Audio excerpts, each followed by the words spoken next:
Olá pessoal, meu nome é Caroline, sou do PET Engenharia Elétrica e nessas primeiras aulas a gente vai entender um pouquinho mais sobre a parte teórica de uma simulação térmica. Então vamos ver como são derivadas as equações e como funciona na teoria o método dos elementos finitos.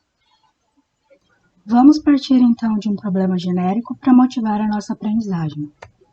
Temos uma barra com comprimento L de material sólido e criando um eixo coordenado nessa barra, a gente pode considerar que a temperatura dela varia apenas no eixo x, certo? Então, as temperaturas são constantes em cada seção transversal.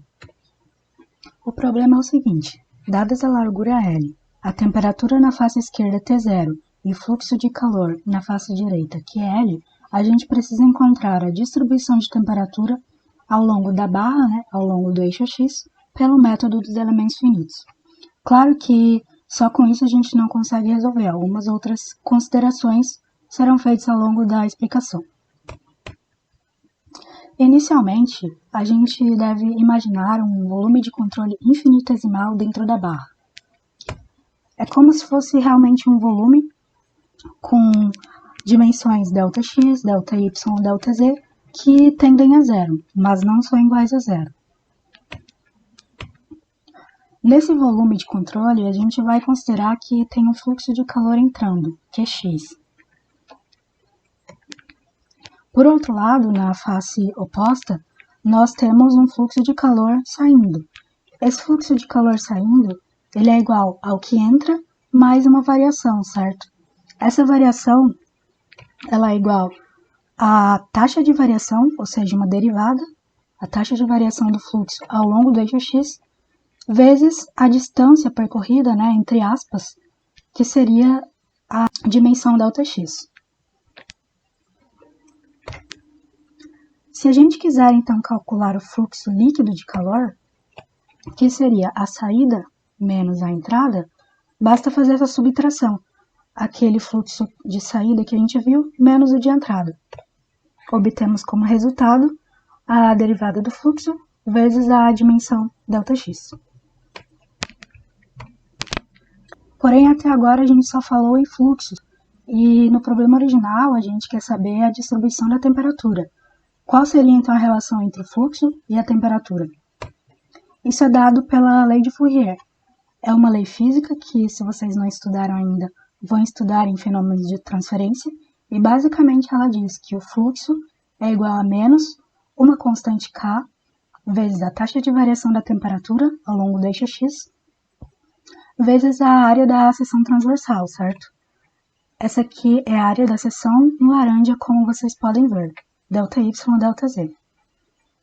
Com as duas equações em mente, a do fluxo líquido e a lei de Fourier, nós vamos fazer uma breve substituição. Basta pegar o fluxo da lei de Fourier e substituir aqui na derivada do fluxo líquido. Com isso, a gente vai obter que o fluxo líquido vai ser igual a menos K daqui, a derivada segunda da temperatura, porque ela já está sendo derivada aqui, e quando a gente substituir, vai ser derivada de novo, vezes o ΔX, que veio daqui, vezes o ΔY e o ΔZ, que vieram daqui.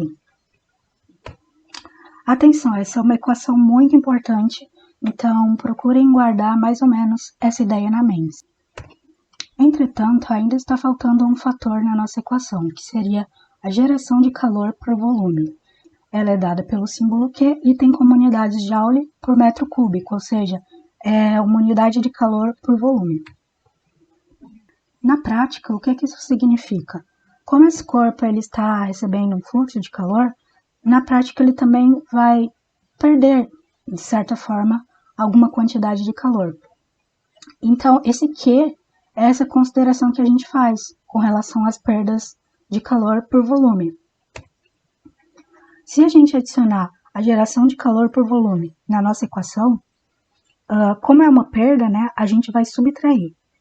E como a gente quer que esse valor fique em joules, afinal toda essa equação aqui está em joules, nós devemos multiplicar pelo volume, ΔX, ΔY e ΔZ.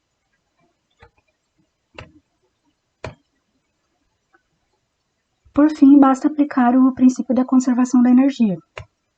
que diz que o fluxo líquido nesse sistema deve ser igual a zero. Então, a gente vai pegar aquela equação anterior que nós vimos e igualar tudo isso a zero. Porém, observem, se tudo isso aqui é igual a zero, nós podemos eliminar esses termos, porque a gente sabe que eles tendem a zero, mas não são zeros. Então, nós podemos simplesmente cortar eles, como se a gente estivesse dividindo tudo pelo volume. Além disso, também podemos multiplicar por menos 1. Feito isso, chegamos na nossa equação final, a equação diferencial que governa o problema. Como vocês podem ver, é uma equação de segunda ordem. Essa equação governante, ela também é conhecida como forma Ford. Por quê? Porque nessa equação ainda não foi feito nenhum processo de discretização, ou seja, ela considera que o nosso problema ele é contínuo, é um problema físico de verdade. O domínio dessa equação diferencial é de 0 até L, que é o tamanho da barra. E as condições de contorno do nosso problema seriam a temperatura na face esquerda, T0, e o fluxo na face direita, QL. O fluxo QL ele é igual a menos K vezes essa derivada, calculada no ponto L, e isso aqui vem da lei de Fourier. Na próxima aula, nós vamos entender como passar de um modelo contínuo, ou seja, de uma equação diferencial, para um modelo discreto, ou seja, um conjunto de equações algébricas.